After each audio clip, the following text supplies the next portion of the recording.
Alright, so in this video we're checking out the Radiomaster TX15, and this is a radio that I think a lot of people have been wanting for some time, ever since the Jumper made the T15 about a year ago, which was kind of a boxer competitor, but with the 3.5-inch color touchscreen.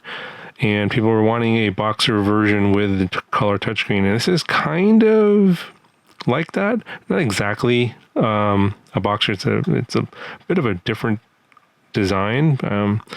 It's hard to explain, but I guess we'll talk about everything that is in this new radio and where it kind of fits in the lineup. And I think basically this is like their TX16 flagship replacement, because it pretty much has everything. And this particular version is the TX15 Max. There is a standard TX15 with some different colors. I'll talk about that in a second. But I do want to, before I get into the radio itself, in terms of the specs and the features, just when I first pulled this out of the case and just felt the new gimbals. These are these new AG02 gimbals. Just silky smooth and really precise.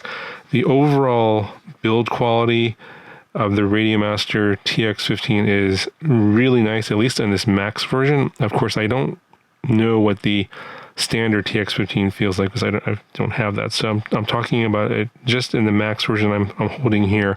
I'm sure the standard version is just as nice. But yeah, this particular Max version is, I don't know, the build quality to me feels the best that I've ever seen from a Radiomaster product, which says a lot, because they have very good build quality in general overall. And so they've kind of stepped up their game, in my opinion. It's leveled it up. This is really, really nice compared to what has come out previously, just in terms of how everything feels, the way the radio feels in the hand and everything. Yeah, just, you know, super nice. Obviously, this is the Max was the carbon fiber case, sort of a matte finish here. It's not glossy. Feels really good in terms of the grips here in the back. I don't know if these are the same as the standard grips, but these feel pretty good. I like that little pattern in the back here, and the shape and everything. The ergonomics feel very, very nice. And it's just that this weighs a little bit more. As the Max version with the AG02 gimbals, it weighs a little bit more than the standard TX15. I'll talk about all those dimensions and everything here in a second. And yeah, basically what they did, and it's sort of a mashup of a lot of the products that they've come out with recently. And I'm going to refer you to those other videos, because I'm not going to talk about everything. I'm not going to rehash everything that we talked about in previous videos. So they've essentially taken the Gemini X technology that first originally came out with the Nomad module. And again, I'll link that video in the video description in case you missed it. If you don't know what Gemini X is, basically it's 2.4 gigahertz and 900 megahertz combined in a single chip. I think it's called the LR1151 chip. So again, I'll refer you to that video. I talked about that in great detail as to what Gemini X is. So if you have questions about that, go back to that video. That's where it all started, and you can ask those questions in that video if you're still lost. But they've essentially taken that technology, which appeared in the Nomad module and then later in the GX12 radio. And again, I'll link that video in the video description. That was the first Gemini X radio. And then now they put that Gemini X technology into the TX15. So this is essentially kind of a boxer upgrade with the Gemini X technology built in, with the new 3.5-inch color touchscreen upgrade. And on top of that, they've brought in sort of a larger version of the Pocket foldable antenna. So this is a Gemini X antenna, 2.4 gigahertz, 900 megahertz. And it folds down. I do know that a lot of people took the antenna from the Pocket, which doesn't look like this, it's actually smaller, and put it on a boxer because they like this feature. So they have now incorporated this into the TX15, and you can use it as a stand like this. Now, One thing I don't like is that they've still included this strap here in the back that they have on the Boxer, which I think is redundant now because, you know, obviously you can hold the radio like this, but you can hold the radio by the antenna now. Of course, this is a lot heavier than the Pocket, so that's probably why they still kept this here. Maybe this is not strong enough to hold all that weight. I don't know. I haven't really done durability testing. But yeah, in fact, now honestly, I'm not going to be using it as my daily driver, but if I were, I would probably just take this off because it's not really needed. I would just hold the radio like this. But yeah, they've this is like a DIY mod that people were doing on their Boxer, and now they've obviously incorporated that into this radio, which is really nice. So again, in terms of like all the buttons here, these are all metal. Again, I think the ones on the standard TX15 are plastic. These here are plastic here for the 6 position switch, but they light up in different colors here. And this is programmable like they are in the GX12 and previous radios. Got your power button here, you got your trim buttons here. Those are all nice. You have these LED rings. I will talk about that a little bit more later. This is standard on the Max version, but you can buy these as a add-on for the standard radio, standard TX15. These are all 3 position switches here. Got your dial, and then again 3 position switches up top here. Then you have your Boxer style momentary switch here, and you have a latching switch on this side. You got your trainer port here, USB-C for charging and simulators, and then you got your headphone jack, and then now they've combined this into a single USB port. There is none on the bottom, but you do have these, I think these are M2 screw mount holes, so if you want to mount some accessories on the bottom here, you can do that. And then you have the lanyard attachment here. There's a cooling fan you can kind of hear. Let me just bring up the radio here. So it's not that loud. It's actually sounds fine. It's turned on right now. It's to cool the components inside, and you have your ventilation here. You can see the lights coming through, and that sounds pretty good. It's like whatever fan they're using is a high quality fan.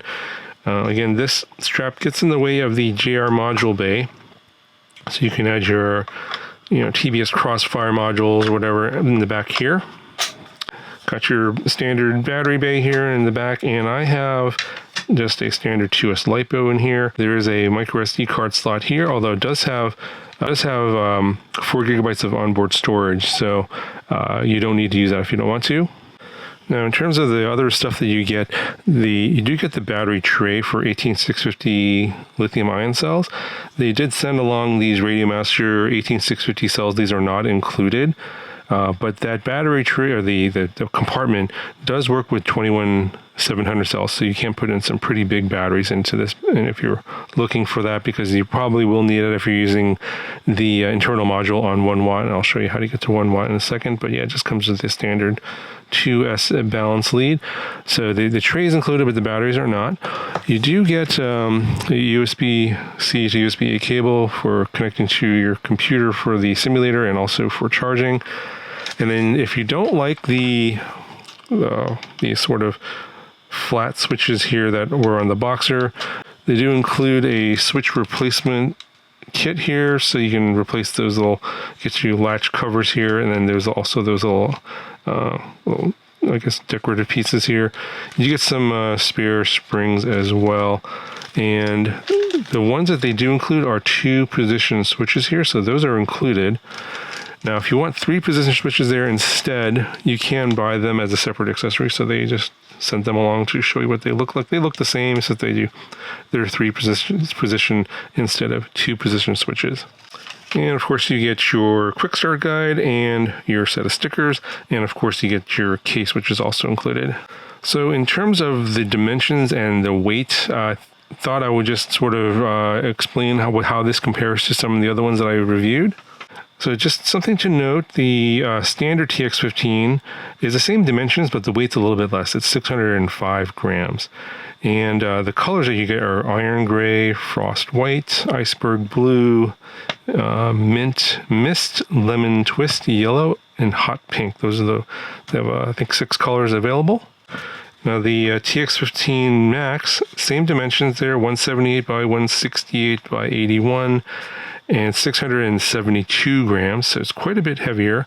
And you get your colors there, and the colors that they're referring to are the AGO2 gimbals, the red, black, and gold. So those are the ones that are available in the TX15 Max. Now compared to, say, like the Boxer is a bit wider, 235 millimeters by 178 by 77 millimeters, but it weighs less. It's 532.5 grams. The GX12 is 183 by 148 by 78 millimeters, and it's 573 grams. And then the TX16 Max is 287 by 184 by 129 and 750 grams. So that weighs the most out of all of them. So I think the biggest difference to note between the TX15 and the Boxer is just a tad bit wider in terms of how they've developed the radio. I think what they've done is they've shaved off a little bit of extra room here between the edge and the gimbal, and also in the center just shrunk it down just a tiny bit. But it is otherwise I think the height-wise is pretty similar to the Boxer. So yeah, if you're a Boxer user, this radio is right up your alley if you've been looking for that 3.5-inch touchscreen. Now, as you probably noticed, the LEDs here are changing colors. I think I changed that from what was default out of the box, and you can go into, I think, your model settings here, and you're going to page over to special functions, I believe. Yeah, go to special functions, and this is going to be in the standard model. And go over here, you can edit this, and this value here is this, right? I think it's set up to RGB loop right now, but you can change it to a single color, for example, like purple or police. You can see, just different schemes there. So there's a bunch of different things you can do there, and I think I had it. Yeah, I think the rainbow is the stock, but then if you change it to, I think I changed it to this RGB loop, and then here it'll just kind of cycle through all the different colors. So yeah, it is somewhat programmable with this special function that's built into the default model. Now, in terms of the AGO2 gimbals and how they compare to the AGO1 gimbals, they do feel slightly smoother. This is very subjective. In terms of what's new and improved over the AGO1 gimbals, I'll just put up their marketing information here on the screen. You can read this, and obviously, they've made some improvements. I just can't really tell personally if it's that much better or not. And that's probably because the AGO1 gimbals are already so good. So it's like they've taken a product that's basically tops in the market and the one that the most people want, and they said that they've improved it, but it's a little hard to say by how much, because I don't use any radios with the AGO1 gimbals. The only, obviously, as you guys know, you watch my channel, my daily driver is the Radiomaster Pocket, and I have modified my AGO1 Nano gimbals here for the Pocket. This is what I fly. I love these gimbals. They're super smooth, very precise, the best in the market for nano gimbals. And of course, the O2s, these AGO2s should be, as good or better. And I'm kind of waiting for the AGO2 nano gimbals to see if I really notice that much of a difference, because I don't fly the AGO1 gimbals, so I can't really say for sure that the AGO2 are better than the AGO1. So just something to be aware of, but definitely feels super smooth and really precise and nice. So at the end of the day, if you're a Boxer user and you've been looking for the 3.5-inch touchscreen and you've been kind of holding off on the Jumper T15, then this is the one to get. Obviously, if you have like a TX16 S Max with the Nomad module, this is kind of just a lighter version of that. Obviously, it doesn't have an external module that's built in, so not necessarily worth it to upgrade, in my opinion, if that's the case, if you already have all those features.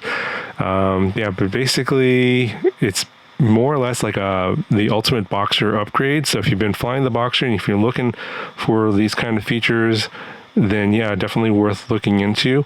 But if you're already happy with what you have, of course, I'm not going to tell you need to upgrade if not unnecessarily. I personally am not going to be using this as my daily driver, but I will be keeping this around. And yeah, I'm probably at this point going to be selling off all my old Boxer radios in case anyone's interested. There's a link down in the video description to my old gear if you're interested in picking that up. But that's going to cover for this video. I'll put a link in the description for this video on where you can pick this up, as well as some of the other parts I mentioned. And yeah, this is, I definitely, thumbs up. Even though I probably won't use it as my daily driver, I like it. They've done a really good job. The build quality is fantastic. So definitely would recommend it if you're looking for something like this. That'll do it for this video, and I'll talk to you guys in the next one.